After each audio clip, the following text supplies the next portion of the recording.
Hello out there. In this video, I'll be talking about electric power.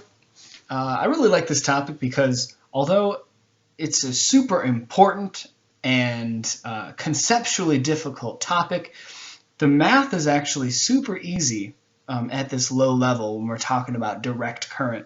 It starts to get a little complicated when we're working with alternating currents, but that goes beyond the scope of this video. So with electric power, I'm going to start with what I call the power equation. This is the classic electric power equation in physics. It shows the relationship between power, current, and voltage. So I'm just going to start with that little statement. Electric power depends upon current and voltage. This makes sense to me because so current is the amount of electric charge that's passing through a circuit. The more electric charge that you're pushing through to a device, the more power you're going to deliver to that device. Voltage is the electric pressure that is on a circuit. It's the electric pressure that's sort of behind a set of electrons. So these electrons that reach the device, if they reach it with a high electric pressure, they're going to deliver more power to that device. So we'll refer back to an older equation for power, and we'll look at a new one. I'll actually write three here. There's going to be three equations across the top. They're the same width, so space them evenly. First, we've got the original power equation. This is from classical mechanics. It says that the power equals the work over the time. The amount of work you do over a certain amount of time is the amount of power that you have. Similarly, power also causes a change in energy to an object or system over a certain amount of time.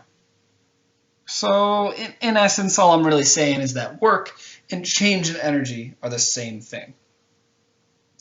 But when it comes to circuits, we include current and voltage. Really simple equation, PIV. P equals IV. The power of a light bulb is equal to the current passing through that light bulb times the voltage within the circuit. So of course this is power. As it was in classical mechanics, the unit is still W, watts, just like they have on light bulbs, watts. I is current, and the unit is A. If you watched the last video, CIA. CIA. Current is represented with an I, and the unit is A. V is voltage, just like it was before, and that's measured in volts.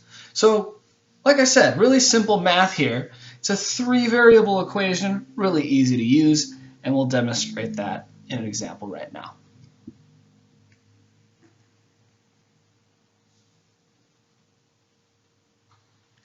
Real simple question. We're going to calculate the power of a flashlight and the energy dissipated in the flashlight. So here we have it. A flashlight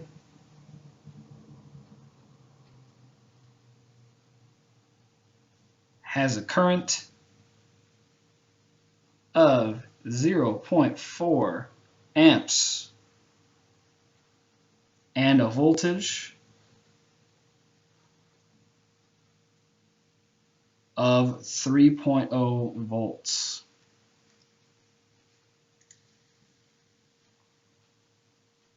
Calculate A, the power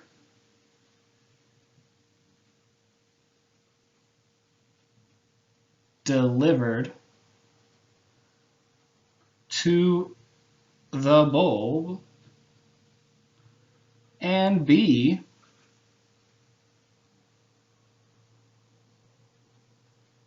the electrical energy dissipated in 5.5 minutes. A flashlight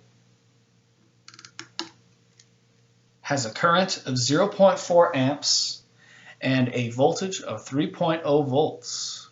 Calculate the power delivered to the bulb and the electrical energy dissipated in 5.5 minutes.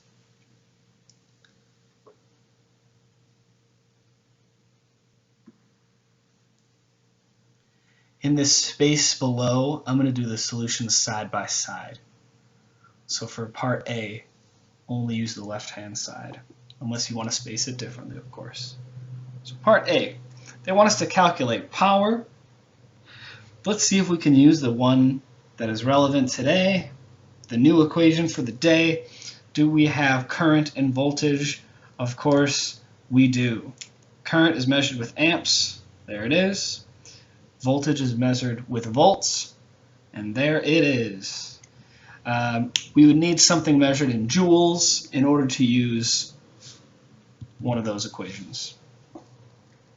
So this is super easy. We're just multiplying 0.4 times 3. Power equals 0.4 times 3.0. This is easy to do in your head. 3 times 4, and then you move your decimal to make it smaller. So 3 times 4 is 12. We move the decimal back to account for that 0.4. It's 1.2 watts. Super easy.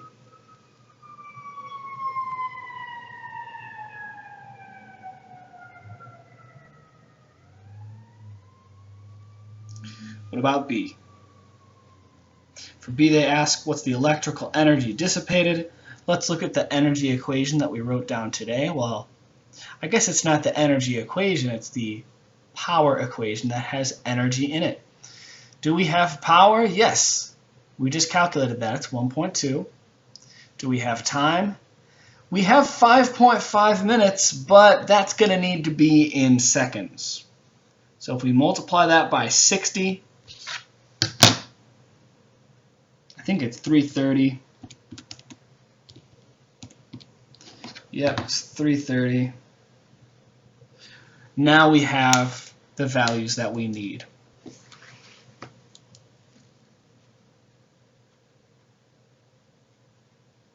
We're trying to calculate delta E. I'm going to multiply both sides by T in order to get E by itself. So the T will cancel on the left, and we'll be left with this. We'll have delta E equals PT.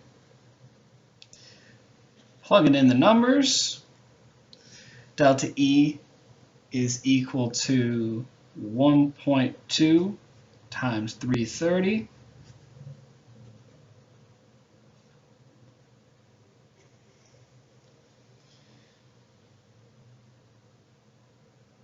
And the answer is 396 joules. So our brand new equation, P equals IV, good one to memorize because it's real quick. It's only 3 letters. And we've done this part B just as a reminder that energy is not unique to mechanics. Energy is also applicable to electricity as well.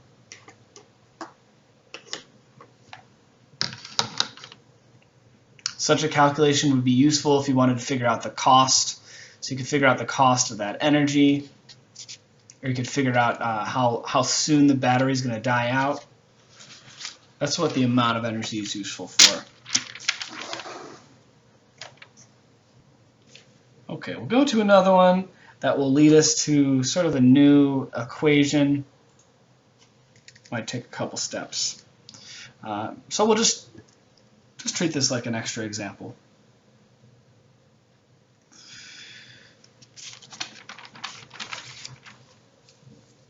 We'll apply the power equation again.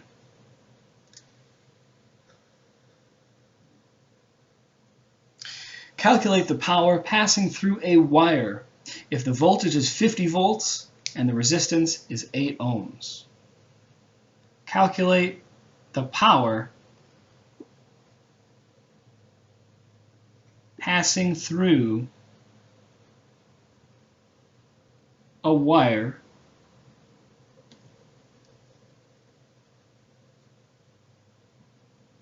if the voltage is 50 volts and the resistance is 8 ohms. Calculate the power passing through a wire if the voltage is 50 volts and the resistance is 8 ohms.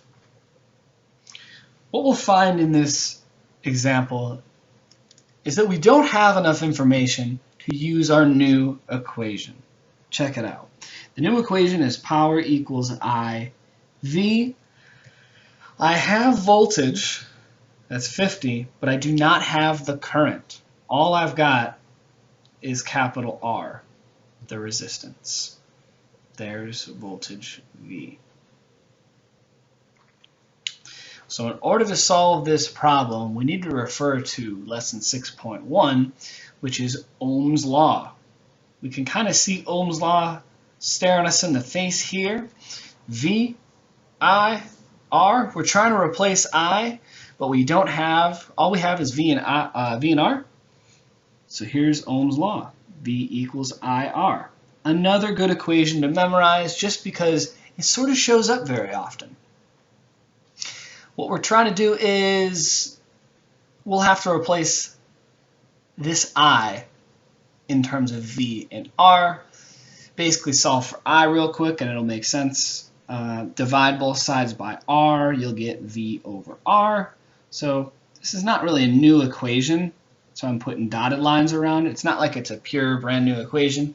V equals IR is the standard form of this. So this is just two ways to write the same equation. We'll replace I with V over R.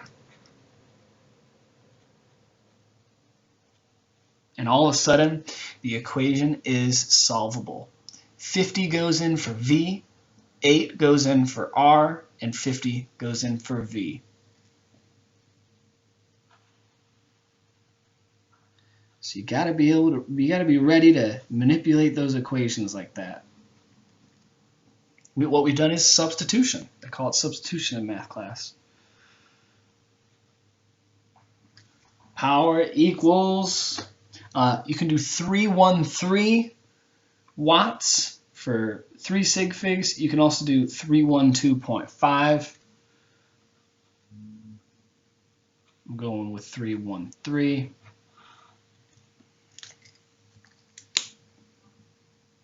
Here it is, watts. So,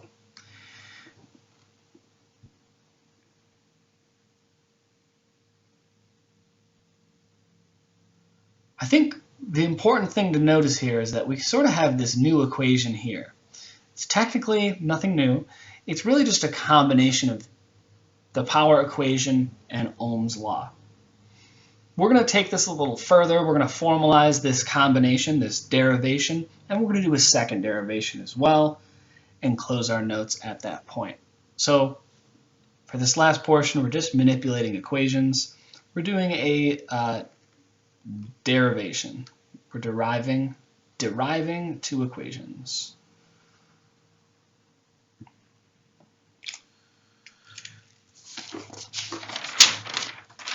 As we just did in the second example. So, what are we doing again? We're doing this. We're demonstrating this. The power equation can be mixed with Ohm's law. The power equation can be mixed with Ohm's law to derive two new equations.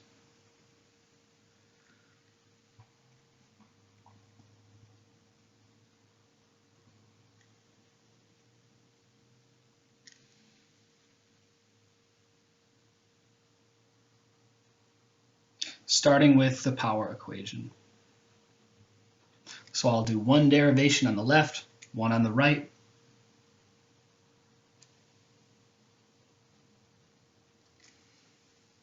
I'll have just enough space here, I think. Maybe a little extra.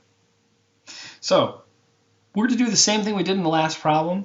We're going to replace I with a version of Ohm's law, and then over here we'll replace V with a version of Ohm's law. So the two are, I'll write it right below, I equals V over R, and V equals IR. Once again, these are the same equation, but in one, I is solved for, and in the other, V is solved for. To go from here to here, you would multiply both sides by R, you'd have the same equation. So here we go. We'll plug this in. You don't have to circle this, but I'm gonna. We're gonna plug that in for I, and we're gonna plug this in for V. We'll have two new equations. So on the left here, it'll be two lines because of that fraction. V over R times V. That's the one we saw in the last problem, but we're going to simplify it a little bit. Why have double voltages here when we can multiply them together? The better way to write it is P equals V squared over R. And there's our new derivation.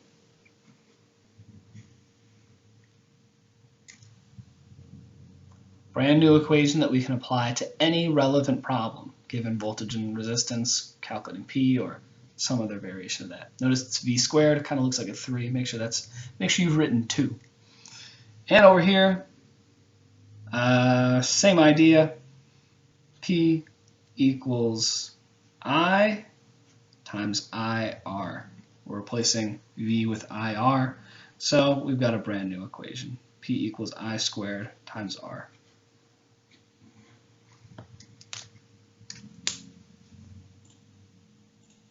So in conclusion, you've basically got 3 new equations today. You've got the one from the top. Where is that? You've got 3 new equations, but you've got 6 total to keep in mind. So find a way to organize them. If your notes are already pretty solid, you can leave them as they are. So the new equation is here. You also need to keep track of these older equations. They will come up, as we saw in example number 1. You've got these 2 brand new power equations, and you should also have V equals IR in mind. I'm going to put a rectangle around that one. So technically, you could ignore these 2. This is not a very challenging step. We did it pretty easily right here in the example. So you could just, ignore these as long as you remember V equals IR. And that's about it. Take a picture of your notes, post them on Google Classroom. If you have questions, let me know.